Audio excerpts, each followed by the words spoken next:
सालों से हजरत यूसुफ अलैहिस्सलाम मिस्र के कैद खाने में थे। उनका जिस्म भले ही कैद में था, लेकिन उनकी रूह अल्लाह की याद में आज़ाद थी। जेल की तारीक दीवारों के दरमियान भी यूसुफ अलैहिस्सलाम अपनी पाकीज़गी, अखलाक और इल्म की वजह से मशहूर हो गए थे।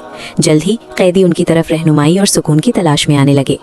एक दिन मिस्र के बादशाह के दो खादिम, साकी जाम पेश करने वाला जिसका नाम रैयान था और खब्बाज नानबाई जिसका नाम असवद था, जेल में लाए गए। दोनों बेहद परेशान थे क्योंकि उन्हें रात में दो डरावने ख्वाब आए थे जिनकी वजह से उनकी नींद उड़ गई थी। उन्होंने यूसुफ अलैहिस्सलाम से अर्ज किया, हम जानते हैं कि आप नेक और सच्चे हैं, क्या आप हमारे ख्वाबों की ताबीर बता सकते हैं? यूसुफ अलैहिस्सलाम ने पहले उन्हें तौहीद का पैगाम सुनाया, फिर उनके ख्वाब सुनने के लिए तैयार हुए। रैयान ने कहा कि उसने ख्वाब में खुद को अंगूर निचोड़कर बादशाह के लिए जाम तैयार करते हुए देखा है। असवद बोला कि उसने खुद को सिर पर रोटी की टोकरियां उठाई देखा है जिन्हें उड़ते हुए परिंदे खा रहे हैं। ये सुनकर यूसुफ अलैहिस्सलाम ने गहरी सांस ली और फरमाया, रैयान तुम्हारा ख्वाब नेक है, तुम जल्द ही रिहा कर दिए जाओगे और बादशाह की सेवा में वापस लौट जाओगे। यूसुफ अलैहिस्सलाम ने फिर असवद की तरफ देखा और कहा, असवद तुम्हारा मामला अफसोसनाक है, तुम्हें सूली पर चढ़ाया जाएगा और परिंदे तुम्हारे सिर का गोश्त खाएंगे। ये फैसला पहले ही मुकर्रर हो चुका है। फिर यूसुफ अलैहिस्सलाम ने रैयान से धीमी आवाज में कहा, जब तुम रिहा हो जाओ तो बादशाह के सामने मेरे बारे में जरूर जिक्र करना। हर चीज ठीक उसी तरह हुई जैसा यूसुफ अलैहिस्सलाम ने बयान किया था। असवद को सूली पर लटका दिया गया और रैयान आजाद होकर बादशाह की सेवा में फिर से लग गया।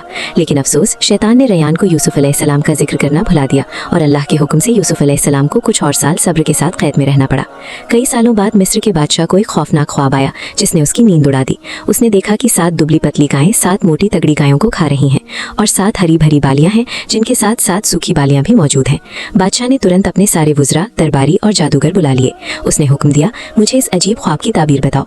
लेकिन सब ने हाथ खड़े कर दिए। उन्होंने कहा, ये तो बेतुके और उलझे हुए ख्वाब लगते हैं, हमें इनकी कोई ताबीर मालूम नहीं। बादशाह की बेचैनी बढ़ती जा रही थी। तभी रैयान जो पास ही खड़ा था एकदम ठिठक गया। उसे बिजली की तरह वो पुराना वाकया याद आया, जेल में यूसुफ अलैहिस्सलाम की बताई हुई सच्ची और पूरी होती हुई ताबीरें। रैयान आगे बढ़ा और अदब से बोला, ए बादशाह, एक शख्स है जो ख्वाबों की असल ताबीर बता सकता है। वो अभी भी जेल में है, लेकिन उसके पास ऐसा इल्म है जो किसी और के पास नहीं।